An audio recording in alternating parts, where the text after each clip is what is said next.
प्रश्नावली 9.3 का दूसरा जो प्रश्न है, त्रिभुज एबीसी में ई माध्यिका एडी का मध्य बिंदु है। दर्शाइए कि एरिया ऑफ बीईडी जो है, बीईडी इस त्रिभुज का जो क्षेत्रफल है वो पूरे का 1/4 है। ये हमको दिखाना है। तो देखो हम क्या करते हैं, हम केवल इतने त्रिभुज में लेते हैं। जैसे मैंने यहाँ बना दिया, ये पहले इतने को आप देखिए, ये आपका ए है, ये आपका बी है, ये आपका सी है, और ये जो है एक माध्यिका है।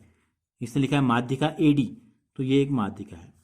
तो लिखेंगे चूंकि एडी जो है त्रिभुज ए बी सी की माध्यिका है, तो हमने एक आपको नियम बताया था कल, एक प्रमेय, कि त्रिभुज की जो माध्यिका होती है उसे दो बराबर क्षेत्रफलों वाले त्रिभुजों में विभाजित कर देती है।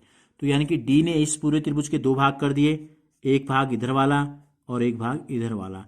तो दोनों के एरिया क्या है, बराबर हैं। तो यहां लिख देंगे इसलिए area of A B D जो है ये बराबर हो गया एरिया ऑफ ए डी सी।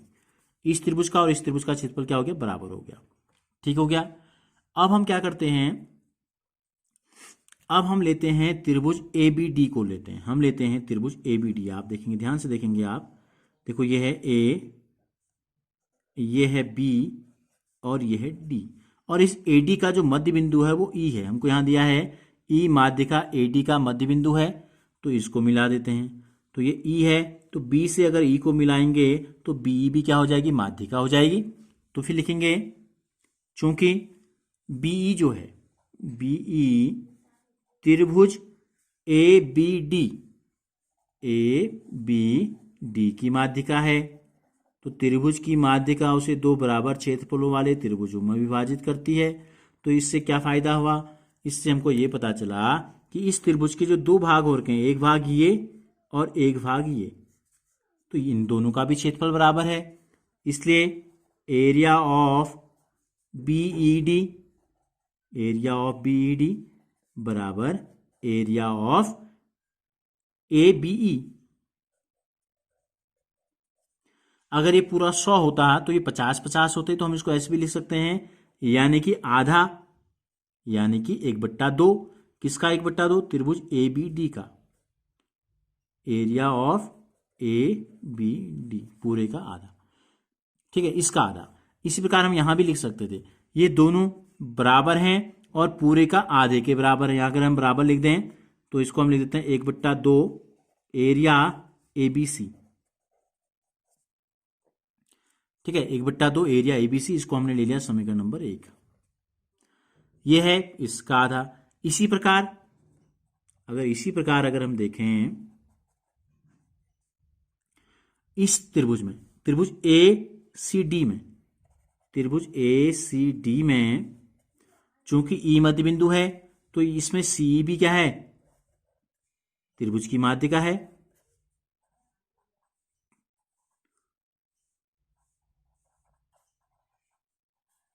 त्रिभुज की माध्यिका है, त्रिभुज हमने लिख दिया। तो त्रिभुज की माध्यिका है, जो दो भाग यहां भी बने हैं, देखो एक भाग ये और एक भाग ये, तो इसका मतलब ये दोनों भी बराबर होंगे। तो area of E C D या सीई डी बराबर हो गया एरिया ऑफ जो दूसरा है ऊपर का ए ई सी, और ये भी क्या है, आधा है ए बी डी का। कहीं पर जरूरत पड़ सकती है ए बी डी, यानी कि ए डी सी लिख देते हैं, ए डी सी का। ठीक है, इतना समझ में आ गया होगा। फिर आप एक बार बताता हूं, देखो हमने क्या किया, पहले तो हमने क्या, इस पूरे त्रिभुज को ए डी ने दो भाग किए, तो ये दोनों का क्षेत्रफल बराबर है। फिर इसके भी दो भाग हो गए, तो ये भी बराबर है, और इसके भी दो भाग हो गए, ये भी दोनों बराबर है। इसको समीकरण 1 ले लिया, इसको लेते हैं समीकरण नंबर 2, और इसको लेते हैं समीकरण नंबर 3। ठीक हो गया। अब इन तीनों की तुलना करते हैं। तीनों की तुलना क्या करते हैं हम, देखो बीईडी और एबीई बराबर हैं, ये दोनों बराबर हैं, ये दोनों भी बराबर हैं, और ये दोनों भी आपस में क्या है, बराबर है।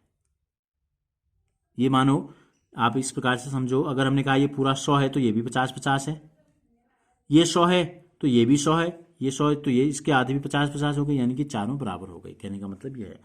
तो समीकरण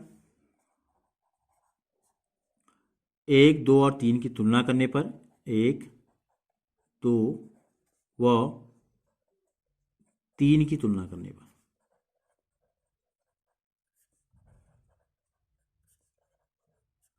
ठीक है, हम इस प्रकार से लिख सकते हैं। फिर देखो एरिया ऑफ बीईडी जो है बराबर है एरिया ऑफ एबीई। ठीक है, इस वाले को लिख रहे हैं हम।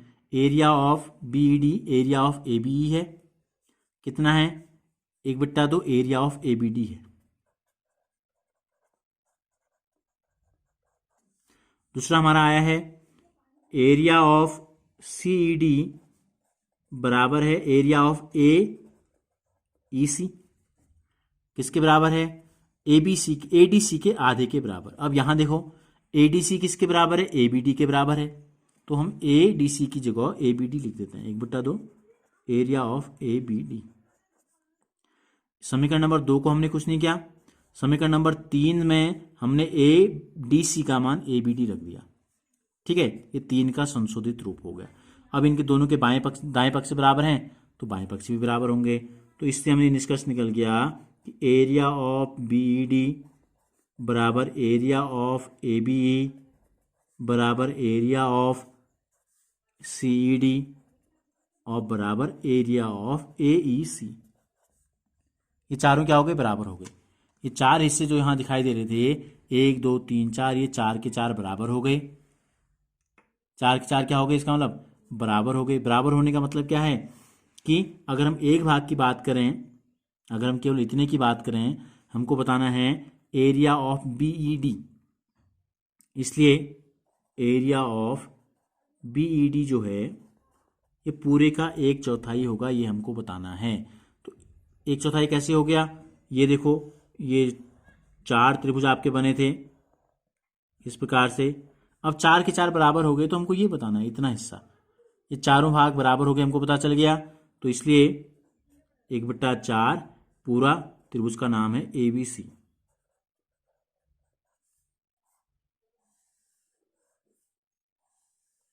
ये हमने लिख दिया, चारों क्या हो गए बराबर हो गए। समीकरण नंबर 4 इसको लेते हैं, ये चारों बराबर हैं तो हम इसको इस प्रकार से लिख सकते हैं। यही चीज हमसे क्या कही थी, सिद्ध करने के लिए कही गई थी।